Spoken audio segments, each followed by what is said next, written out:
Bom dia, pessoal. Eu vou ficar entre vocês e o almoço hoje, então vamos ter que concentrar todo mundo para aproveitar essa palestra.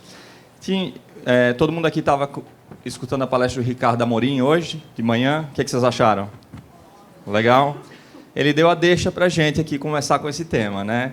O Ricardo falou da experiência dele no hotel, que foi fantástica, e aquilo que seria uma experiência tradicional, uma experiência que você já sabe o que é, como é ir num hotel, o check-in, a cama e a alimentação, virou para ele uma experiência que hoje ele contou para cada um de vocês. Infelizmente, ele não falou o nome do hotel, então eu acho que ele cansou de fazer marketing defensores. Ele falou? Eu não... não me atentei. Tem que falar. Gente, se vocês estão aqui hoje, é porque vocês querem conquistar mais clientes, tá? Conquistar mais clientes, como a gente viu. O aluno e a família também têm uma dimensão de cliente. E a gente tem que entender isso e pensar sobre isso cada vez mais. Então, o objetivo dessa apresentação é fazer a gente pensar como a gente pode, a partir dessa estratégia de marketing defensores, alavancar a nossa instituição. Barreira, eu preciso parar de fazer tudo o que eu estou fazendo para fazer isso? Não necessariamente. Mas, em geral, se a estratégia de vocês de crescimento, você quiser que seja marketing defensores, em geral vai ficar muito claro que a sua principal estratégia é essa. E por que é importante fazer isso? Por que para mim, como empreendedor, foi importante estudar essa área? Tudo que vocês são, como pessoas e profissionais, está sendo diluído a cada instante. É uma notícia ruim de dar, mas é verdade. Na medida que a gente está num mundo que a informação está cada vez mais disponível e a gente produz mais informação toda hora, a nossa mensagem está sendo diluída, a nossa relevância está sendo diluída. E isso é a parte ruim da história. Tá? Isso vale para todo mundo. Eu não vou falar muito sobre isso, que o Ricardo também colocou. Como eu vivo num mundo que eu estou sendo diluído a todo instante? Como eu comunico nesse mundo? Esse é o desafio que eu tive que viver, ainda vivo, e que vocês devem estar vivendo.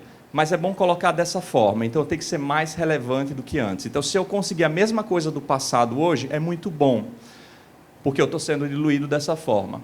E fazer marketing nesse mundo, com essa situação, não é fácil. Tá? É cada vez mais difícil fazer marketing nesse cenário. Todo mundo reclama, eu não estou conseguindo gerar oportunidade, eu não tenho demanda suficiente para o comercial, eu não estou crescendo tudo o que eu gostaria de crescer. Bacana. Quer mais um elemento para tudo isso? Se você fez aquela campanha perfeita, você conseguiu entregar para aquelas pessoas que você queria, que já é muito bom, o seu cliente o potencial cliente vai olhar essa campanha com descrença. Ele não vai acreditar na mensagem que você quis falar para ele. Nossa, por aí já dá para a gente desistir, falar, não vou fazer marketing mais, deixa quieto, vamos continuar a seguir a vida. Mas não é assim que funciona. Tá? Por que o cliente está tão descrente? Né? Porque a gente passou mensagens no marketing que não foram verdadeiras. Alguém conhece o case da Volkswagen? Tem um seriado no Netflix que está falando sobre isso, um dos episódios. Eles fizeram essa campanha dizendo que eles tinham o carro mais clean do mercado, com diesel não poluente, fizeram uma mega campanha disso. Depois, a realidade veio à tona, o carro deles é 10 vezes mais poluente do que eles informavam. 10 vezes. 1000%. Como vocês se sentem quando você ouve falar disso? Como cliente, como consumidor? Enganado. Tá, então a gente está falando de um mundo onde o cliente e o consumidor, as pessoas, nós, vamos lá, quem é o cliente? Somos nós. A gente cansou de ser enganado. Lembra aquele plano que você comprou pensando que era uma coisa e era outra? Lembra todas aquelas experiências que você foi enganado? Então, todos nós estamos sentindo assim. Como que você vive nesse mundo? A gente precisa se apoiar. Né? Então, o cliente está cada vez mais se apoiando. A gente precisa olhar para o lado e falar assim, é verdade essa história? Você já usou esse produto?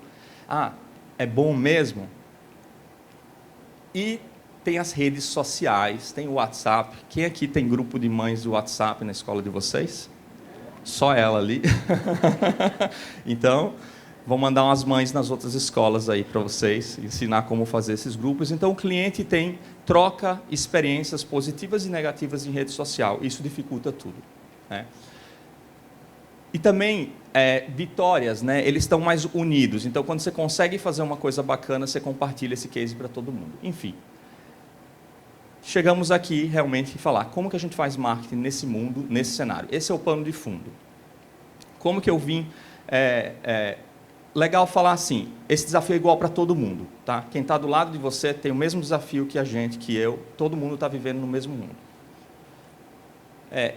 Quando eu comecei a ClassApp, 5 anos atrás, eu tinha que fazer marketing para ela. Eu fiquei pensando, como que a gente faz marketing nesse cenário? E eu comecei a ouvir falar disso e comecei a ver que existiam empresas que estavam pensando desse jeito. E, para mim, foi muito importante investir nessa linha, porque o marketing defensores ele tem um efeito colateral, tá? Vale a pena dizer. O efeito colateral dele é que você vai ter que melhorar a sua empresa, a sua escola. Você vai ter que melhorar ela. Se nada der certo, você vai ter uma empresa melhor. Porque não dá para forjar uma empresa que vai ser indicada, não dá para passar maquiagem. Tem que ser real, tem que ser de dentro para fora. Tem que ser uma transformação, é uma jornada que vai ter que começar primeiro com os fundadores, com os mantenedores, com os diretores, a coordenação, os professores. Vamos fazer uma escolha de fazer uma escola excepcional, de fazer uma empresa excepcional, de fazer um trabalho excepcional. E quando a gente toma essa decisão de fazer isso, a gente tem que ter lideranças que comprem essa ideia, uma equipe que compre essa ideia. E depois disso a gente tem que implementar essa ideia, a gente vai fracassar nessa ideia, a gente vai ter que experimentar de novo. Então não dá para ser uma coisa que você vai decidir aqui hoje, sozinho, e vai fazer. É uma decisão coletiva de a gente ser uma empresa especial, única, e daí vem alguns elementos que ajudam a gente. Como a gente pode não ser perfeito em tudo, talvez cada vez mais a gente vai ter que aprender a nichar, a se especializar e passar a mensagem correta. Por que eu falo isso? Todos os hotéis do mundo precisam ser resorts 5 estrelas? A gente está esperando, quando vem para um evento aqui em São Paulo, ficar hospedado num resort 5 estrelas? Tem espaço para um Ibis, tem espaço para um Center Norte, tem espaço para todas as categorias. O importante é se autoconhecer, entender quem é você, o que você se propõe a oferecer no mercado e passar a mensagem certa para o seu cliente. Se eu falo que eu sou uma escola bilíngue e internacional, qual é a mensagem que eu estou passando para o mercado? Agora, se eu falo que eu sou uma escola, né, de super premium, qual é a mensagem que eu estou passando para o mercado? Então, tudo isso... a gente vai ter que aprender muito mais a fazer isso, se conhecer. E não adianta querer dizer que todos os produtos são iguais, todas as escolas são iguais. Não são. Tá? Algumas mudanças que a gente vai ter que pensar sobre isso aqui pela frente primeiro elemento do marketing defensores é ter cliente satisfeito. Tá? Essa é a parte mais complicada. O resto é fácil. Como que eu tenho cliente satisfeito? De onde vem a satisfação? O que é satisfação? E a gente começa a pensar sobre isso, vê que tem uma fórmula muito simples, ela é matemática. A satisfação é uma relação entre percepção e expectativa. Tá? As duas coisas você tem influência sobre elas. Tá? A expectativa você gera quando você promete aquilo. Eu sou um resort, 5 estrelas. A realidade, a percepção, é aquilo que ele percebe de fato quando ele vai para lá. Não, aqui é um 3 estrelas superior. Tem 2 jeitos da gente aumentar a satisfação. Quem lembra de física? Ou eu aumento o que eu entrego, ou eu diminuo o que eu prometo. Tá? 2 jeitos de fazer isso. Então, lembrem que as 2 formas são formas válidas de fazer isso. Segundo elemento, a gente tem que conhecer esse cliente, entender quem é o cliente ideal da minha escola, quem é o cliente que eu estou atendendo, como ele é. Eu tenho que entender ele profundamente. Como? Você tem que fazer pesquisas, conversas, tem várias formas de fazer isso. E saber que entender o cliente vai além da superfície, não é necessariamente só o que ele fala, vai além das palavras dele. Né? A gente fez uma pesquisa com 150 mil pais de 300 escolas para entender um pouquinho o que os pais estão esperando da escola. Eu vou compartilhar algumas coisas que podem ou não ser a realidade de vocês. Tá? Por quê? Isso aqui é uma média de 300 escolas que podem não ser a sua escola. Mas só para você ver o que eles responderam quando a gente perguntou por que você continua nessa escola. A gente perguntou desse jeito. E veio coisas desse tipo. Tá? Lembrem que isso muda ano a ano. Na pesquisa que a gente fez esse ano, essa pesquisa é do ano passado, a pesquisa desse ano já deu dados diferentes, mas a gente ainda não finalizou ela. Foi com 500 escolas e 200 mil pais. E a gente percebeu que é dinâmico isso. Está mudando toda hora e a gente tem que entender tudo isso. Mas quando a gente entende certos elementos, por exemplo, localização está subindo no ranking. Esse é o terceiro ano que a gente faz essa pesquisa e localização está subindo no ranking. E eu conheci uma escola em Salvador que cresceu de 500 alunos para 1.000 alunos. E eu falei, o que vocês estão fazendo de diferente aqui? Eles falaram, nada, como sempre. Eu falei, não, uma escola não cresce de 500 alunos para 1.000 alunos sem fazer nada. Não sei, faz alguns anos a gente decidiu montar um sistema de van, que todos os alunos têm esse direito, a gente busca de todos os bairros da cidade, e traz para a escola e tudo. Olha, eu falei, vocês sabiam que os pais estão cada vez menos querendo levar seus filhos para a escola ou dirigir longos trajetos por conta disso? Ela falou, não sabíamos. Por acaso, eles acertaram num dos elementos que tem subido. Esse ano já está bem mais alta a localização, a gente já viu esse número. Então, você tem que entender o seu cliente. Pode não ser o seu cliente esse daqui, tá? Lembrem disso. Você tem que ter controle da percepção da marca da sua escola. Vocês sabem, se eu perguntar para o pai de uma escola de vocês, qual é a característica da escola que mais chama atenção? Se essa escola fosse uma personalidade, que personalidade ela teria? Extrovertida, introvertida? Seria inteligente? Seria formal, informal? E a gente faz uma pesquisa também perguntando isso. A gente dá uma série de palavras e pergunta de 5 palavras que descrevem a sua escola. Isso sempre, a maioria das vezes, surpreende os mantenedores da escola. Quando não surpreende, a gente fica muito feliz, tá? Quando há esse alinhamento. Por que acontece isso? Porque a gente não vê tudo que vocês fazem impacta a percepção da marca, tudo. Desde a decoração da escola, o logo da escola. Muitas escolas não fazem um logo que tem a ver com os valores que ela quer passar. Cores que vocês usam, tudo isso é afetado. Tem muita ciência nessa área, eu tenho uma palestra só sobre isso, mas eu não vou detalhar isso agora. Só vou mostrar assim, numa escola de Guarulhos, a gente perguntou para o mantenedor, 5 palavras, ele colocou, humanizada, referência, inovadora, visionária. Visionária, pelos pais, era a 16ª palavra. Inovadora era a 10ª palavra que eles viam. Ele acertou uma palavra das 5. Essa era a recepção da escola, não vou deixar muito tempo. Mas, enfim, não, eu pedi autorização, vou deixar. Eu só queria mostrar que a arquitetura também impacta a percepção, tá? Porque é muitas vezes pela arquitetura que a gente frequenta aquele local muito tempo e a gente inconscientemente gera percepções, tá? Então, essa era a arquitetura dela. Outra escola que eu fiquei muito feliz, a diretora acertou 4 das palavras e uma delas estava em 6º. Olha que bacana isso. Ela falar que é sustentável, os pais concordaram com isso. Ela falar que ela é acolhedora, os pais concordarem com isso, que é inovadora, eles concordaram com isso. Isso separadamente e com margens de confiança. Tá? Tem uma amostragem super grande, todas as nossas pesquisas têm validade estatística. Tá? Essa é uma imagem da escola e de dentro dela. Tá? E você vê como é diferente, como a arquitetura tem uma relação entre isso. Investir em relacionamentos é algo que a gente não faz o suficiente, né? A história do Ricardo Amorim mostra muito isso, né? Foi um relacionamento, eles conheceram ele, eles fizeram algo especial para ele. Relacionamento é aquela coisa única, né? Não é marketing mais, é relacionamento, é diferente.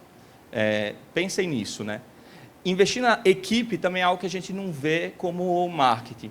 E quando eu falo a palavra investir, é realmente investir, tá? Porque assim, hoje, se chegar para um mantenedor da escola e falar eu quero 50 mil reais para uma campanha de marketing, é mais fácil do que falar eu quero 50 mil reais para investir na minha equipe. Concordam? Se a gente não cria essas correlações, que isso é crescimento, isso é inovação e o marketing da escola depende disso, a gente não vai conseguir esse recurso. Tá? Então, o que eu mais posso ajudar vocês é falar, existe uma correlação entre isso. Então, investir nisso, investir na evolução da equipe é super bom. Outra coisa, se você quer ser uma empresa que faz marca de defensores, dentro dela você tem que falar bem do seu cliente. Isso é um combinado que a gente fez na ClassUp. A gente chegou aqui e falou assim, aqui dentro, nosso cliente vai ser respeitado, vai ser honrado. O que a gente falar aqui vai ser algo que, se ele escutar, ele vai se sentir bem escutando aquilo. Sabe aquela conversa de, nossa, mais uma mãe ligou aqui. Quem é? É aquela mãe. Nossa, ai, de novo, né? Gente, você não sabe. Vocês não sabem da última dela. O que foi a última dela? Ela fez isso. A gente dá risada e se diverte. Existe uma força que nos conecta quando a gente quer criticar uma pessoa que nós dois não gostamos. Existe uma força que conecta a gente nisso.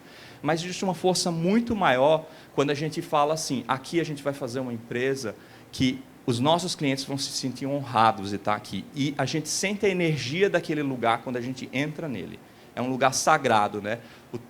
Esse termo sagrado mudou de dimensão agora. Eu tenho alguns cases que eu gosto muito de algumas escolas que fizeram, que eu também pedi autorização. Uma escola, depois de 25 anos, decidiu mudar sua sede de local. Ela tinha uma escola aqui, uma propriedade que não tinha sido feita para ele. Ele decidiu construir uma escola do zero, só que ele tinha que fazer em outro endereço. Ele tinha 2 opções de endereço e ele sabia que as 2 opções seriam um caos, porque ninguém pode mudar o local de escola que dá problema. Só que ele decidiu fazer isso de uma forma aberta, franca. Ele escreveu uma carta para os pais explicando isso. Ele falou, mudar é sempre difícil, mas às vezes é inevitável. Construir ou não uma escola, e se sim, onde? 2 opções apareceram. Por isso, resolvemos dividir a nossa dúvida com vocês, saber qual a sua opinião sobre essas opções, lembrando-se sempre que estamos ainda falando sobre hipóteses. Por favor, responda as questões abaixo, né? Infelizmente, o aplicativo não permite que você faça comentários, enfim, mas no final você pode fazer obrigado. E ele mandou algumas perguntas objetivas para os pais. Em primeiro lugar, eu gostei dessa mensagem, que ela foi franca. Ela foi de um lugar de vulnerabilidade, que, como vocês sabem, eu sou fã da Brené Brown, e isso é o primeiro elemento do relacionamento. Ele vem de um lugar de vulnerabilidade, não do lugar de, a escola fez uma pesquisa e decidiu que esse é o melhor lugar e tudo mais. E a gente, às vezes, acha que dar muita segurança é melhor para as relações. E não. Essa escola tem 700 alunos. Você fala assim, vai, é uma escola de 50 alunos? Não, é 700 alunos. Ele perguntou o que você acha e ele aproveitou para fazer outras questões. Tá? A pergunta mais complicada foi, em relação à localização da escola, qual das opções abaixo seria mais adequada? Essa escola fica em São Carlos. Loteamento das árvores, loteamento do lago ou continuar na localização atual?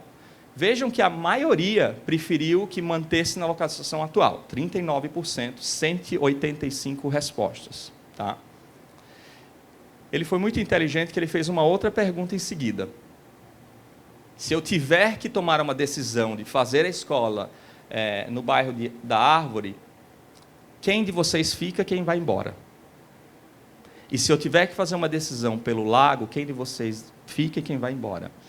E note que, a partir daí, já dá para tomar uma decisão gerencial. Ele tem um risco de perder 19% das pessoas aproximadamente, se ele for para esse bairro, e o outro 38%. Então, se ele tiver que mudar, é melhor que ele vá para esse bairro do lago. Eu vou contar para vocês ano que vem o que aconteceu, tá bom? E quantos alunos ele perdeu ou não, quem sabe. Isso é percepção, talvez ganhe, porque, a princípio, eles estão falando isso, né? Enfim, ele conseguiu um alto engajamento fazendo isso e foi muito bom para o relacionamento. Por que eu falo para o relacionamento? Problemas são o combustível dos relacionamentos. Antes de existir os problemas e momentos desse, a relação dele agora é outra com esses pais. Os pais que ficarem nessa escola são novos clientes, diferentes dos anteriores, porque passaram por essa crise. Então, lembrem disso para não ficar tão preocupados quando surge um problema. Investir em comunicação é essencial. A gente tem que saber falar melhor do que a gente faz. Isso todos os dias. Contar as histórias, né? E tem a vulnerabilidade da comunicação. Tem uma história que eu acho fantástica, que uma mãe jogou no grupo do colégio da minha filha. Ela falou assim, olha, o João passou mal hoje, meninas. Uma mãe falou, nossa, a Sara também passou mal. A outra mãe falou assim, será que a água está contaminada da escola? Bomba nuclear, ela jogou. Por que eu sei que é bomba nuclear? Porque isso é 10h40, não é? 10h55, eu não estou nesse grupo. 10h55 eu recebo ligação no meu celular. Estou em reunião, desligo. Minha esposa. Estou em reunião, ela liga de novo, desligo. Terceira vez vou atender se não dá problema. Aí eu disse, pois não, eu estou em uma reunião, aconteceu algo urgente? Aconteceu. A água da escola está contaminada, as mães decidiram não mandar os filhos para a escola, a gente vai fazer o quê? Eu falei, peraí, eu não estou sabendo de nada, que história é essa e tudo, me conta essa história. Ela me contou. Depois eu falei, peraí, a água da escola não está contaminada, existe um boato sobre isso e vamos esperar e decidir. Se não houver realmente clarificação e tudo. Já avisou a diretora do que está acontecendo? Ah, vou avisar. Então, perde para ela a satisfação. Alguém mandou, né, pelo ClassUp, mandou uma mensagem à diretora, é verdade isso, não é, não sei o quê? E ela mandou uma mensagem. Como a gente lida com boatos, com fatos? A gente precisa comunicar com fatos. Ela tirou uma foto do certificado da água e escreveu uma mensagem categórica falando que não havia nenhum problema com a água da escola, a vigilância sanitária tinha ido lá, mandou naquele dia, isso daqui ela mandou, né, um pouco depois, ainda tipo, minutos depois, a gente está falando tudo isso, naquele dia minha filha foi para a escola e eu estava tranquilo, senão eu ia ter que sair do serviço. Empatia também é uma coisa importante na comunicação. Como eu falei, vulnerabilidade é uma coisa, empatia também é importante, né? Entender o outro. Né? As marcas estão investindo muito nisso, né? E eu tive o privilégio de escutar o presidente da PepsiCo falar sobre como eles lançaram uma marca de água que tinha que custar 3 vezes mais do que as outras águas, e eles não sabiam como fazer isso. Tá? E eles falaram, a água é a coisa mais comoditizada do mundo, deram uma missão para ele, que era fazer uma água que custa $4 por garrafa, para um público que pode pagar $4 por garrafa, ele tinha que inventar uma história para isso, era um evento de marqueteiros, eles eram muito abertos em relação a isso, e eles disseram que eles vão defender causas para isso, para que as pessoas se identifiquem com a marca. Né? E eu achei o vídeo legal porque fala de educação. Se puder passar, se a gente tiver tempo, eu queria passar.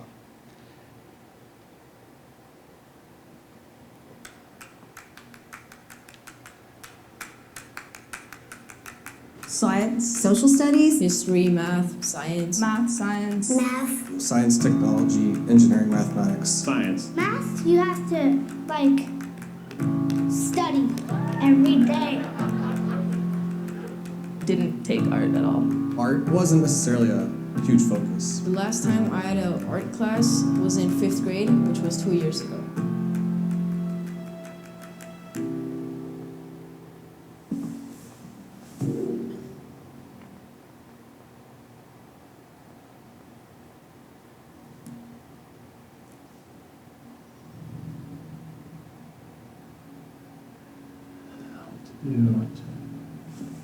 My name is Elijah. I'm in kindergarten. I do art every day. I'm really good at art. I can paint pufferfish and cows.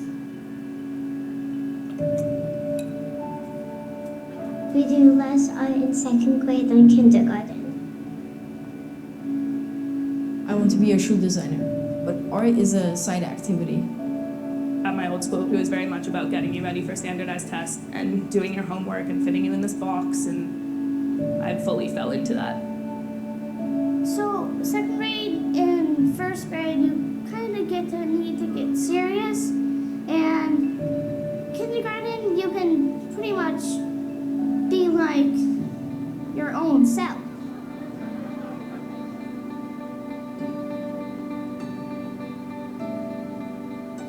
I wish I got better, but it feels like as I've gotten older, my art skills have kind of gone back to a 2nd grade level. My parents were both doctors, and having a career was everything. I just think that I'm innately an artist. That part of me wasn't nurtured. It's sort of like this lost treasure.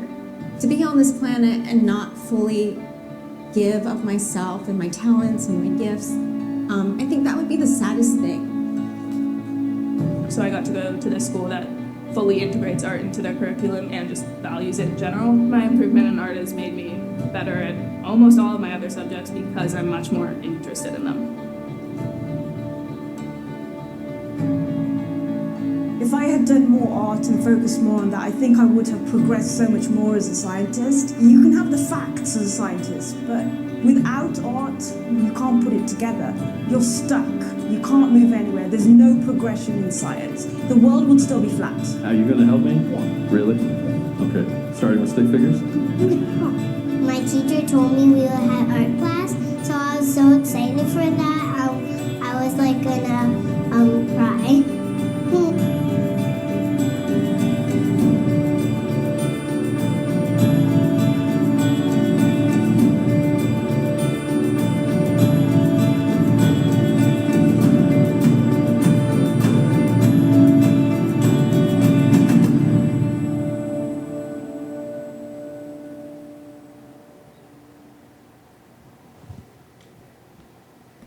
Aí ele conseguiu vender a água dele a $3, $4. Vocês entenderam por quê? Mas o que eu gosto desse vídeo é que ele realmente mostra que existem áreas da educação que tocam todo mundo, e tem gente usando isso para vender água, né? E as próprias escolas, eu conheço pouquíssimas escolas que se posicionam como uma escola que muito claramente fala, essa escola que as crianças aqui se expressam de forma artística plena, é uma escola que transforma o aluno a partir da arte, né? Quanta oportunidade não tem. Então, eu sempre tenho receio de, quando estou nessa posição aqui na frente, eu preferia estar aqui com vocês aprendendo, de não fazer todos nós sermos iguais, né? Fazermos as mesmas coisas.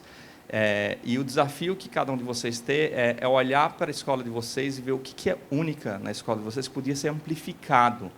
A gente muitas vezes toma decisões do que fazer baseado no que os outros estão fazendo à nossa volta, os concorrentes estão fazendo. Isso faz com que cada vez mais a gente se pareça com os outros e não com nós mesmos. É aquela historinha, né? Do pato feio, né? Ou da flor, né? Do lírio que queria ser rosa. E no fundo, isso é a história de cada um de nós quanto criança também, né? Se você for ver na sala de aula, na escola, se a gente lembrar, essa é a história de cada um de nós. Ninguém olhou o que era especial na gente, a gente tinha que ser igual a todo mundo, né? Então, realmente existe muita oportunidade na área da educação, não apenas para trazer tecnologia, mas para realmente criar uma escola que tire o melhor de nós mesmos enquanto instituição, tire o melhor de nós mesmos enquanto profissionais, tire o melhor de nós mesmos enquanto aluno. Mas essa é uma jornada coletiva. O aluno não vai conseguir fazer isso se os professores não estão fazendo isso. Se a coordenação, a direção não está fazendo isso. Se elas estão sofrendo, dizendo, não, eu tenho que ser igual a todo mundo. É uma boa reflexão para a gente também ter. Cortaram já o meu controle aqui, passei do tempo e tudo, então a gente só vai fazer essa reflexão. Para cima? 2. Você passa para mim, então? Ou eu desliguei aqui? Passou. Uma coisa que eu estimulo muito as escolas a fazer é contar histórias. A história é muito poderosa, tá? E não tanto os textos, mas histórias. O texto pode contar uma história, né? Eu lembro de um case, de uma história que a escola contou, que, olha, hoje um dos alunos trouxe para a sala de aula uma fruta que ela achou na rua. E os outros alunos não conheciam que fruta era essa. Então, a gente fez uma roda. Isso a professora contando, nós na nossa turma fizemos uma roda e começamos cada um dos alunos contar se ela sabe que fruta é essa, de onde ela veio, que fruta é essa. E ela tirou uma foto desse momento, não essa foto, e mandou para os pais e contou essa história. Olhe quanta coisa está escondido dentro dessa história. Primeiro, ela fala que a educação é algo dinâmico, é interativo, tem a ver com o dia a dia nosso, com a vida nossa. Segundo, mostra acolhimento, mostra respeito, mostra troca. Então, as histórias contam coisas que não estão no texto. Então, como você se sente recebendo essa foto com essa história? Como fica o seu sentimento e sua emoção vendo o seu filho, escutando que ele estava nessa roda? Mostra que ele faz parte, que ele é parte de algo. Mostra que ele está sendo ouvido. Mostra que há carinho. Mostra valores. Então, as histórias conseguem ir além daquelas coisas só técnicas, que uma nota, por exemplo, pode mostrar quanto ele aprendeu história ou matemática, né? Então, aprendam a arte do storytelling, né? E é uma arte isso, como eu conto uma história que envolva as pessoas e se interesse nela, né? Obviamente, tem questões técnicas que a gente tem que fazer, medir um NPS é uma coisa básica para a gente entender. Então, A gente tem que olhar tanto o lado subjetivo quanto objetivo no marketing, né? E isso daqui me lembra de uma história que eu passei pessoalmente, que mostra como uma situação ruim pode se tornar uma situação boa. Lembram que o iPhone deu problema, a bateria dele começou a descarregar? O meu me deixou na mão em São Paulo um dia, eu moro em Limeira, mas estava aqui, me deixou na mão. E aí eu falei, o que eu faço? E eu falei, vou entrar no site da Apple. Eu entrei, cliquei lá 2 cliques, apareceu que tinha uma autorizada perto de mim. Eu disse, eu quero um agendamento. Falou, olha, em 2 horas tem um lugar que tem agendamento. Agendei e fui lá. Fui pronto para deixar meu celular e pegar no dia seguinte. Ele falou, olha, vai demorar 45 minutos.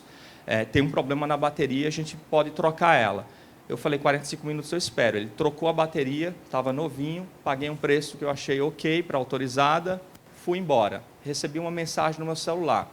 O seu problema foi resolvido hoje na Apple? Eu falei, foi.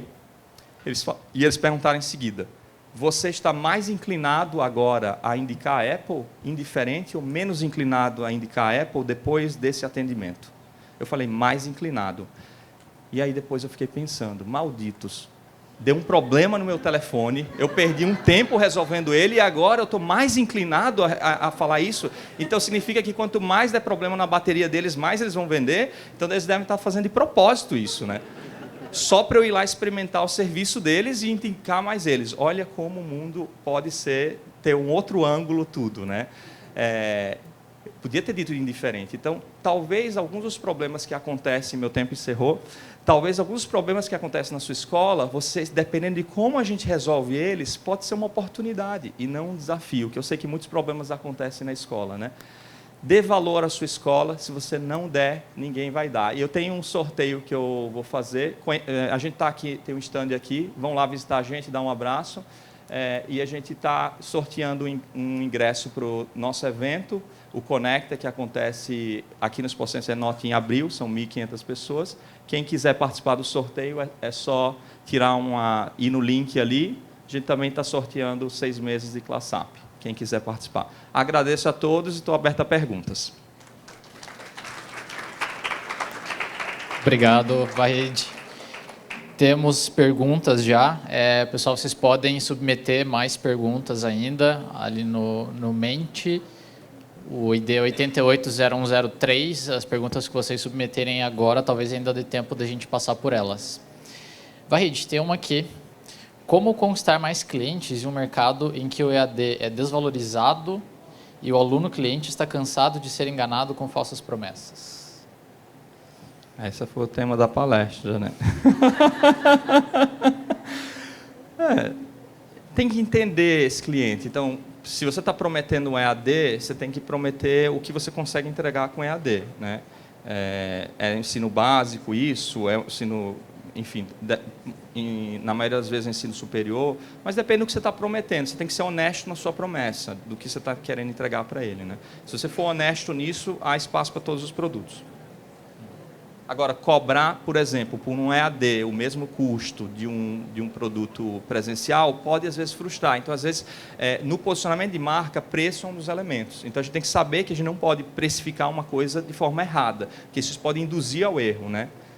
Então, se o Ibis cobrar R$1.000, eu vou achar que ele é um resort. Sim, por causa que você me cobrou R$1.000. Legal. Vamos carregar aqui. Pessoal, pode ir mandando.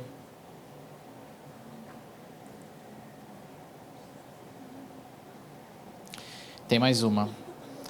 Vale a pena pagar por indicações de clientes? Se sim, como fazer?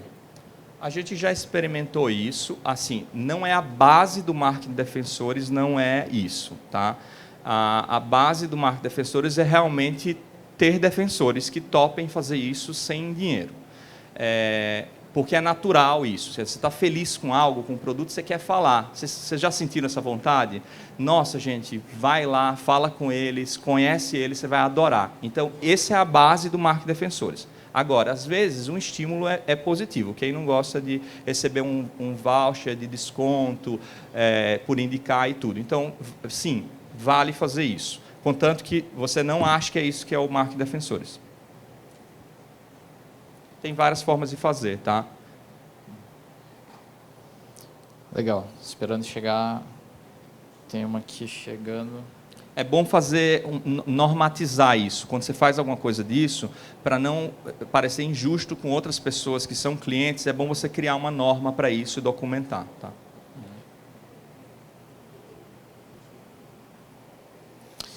Mais uma.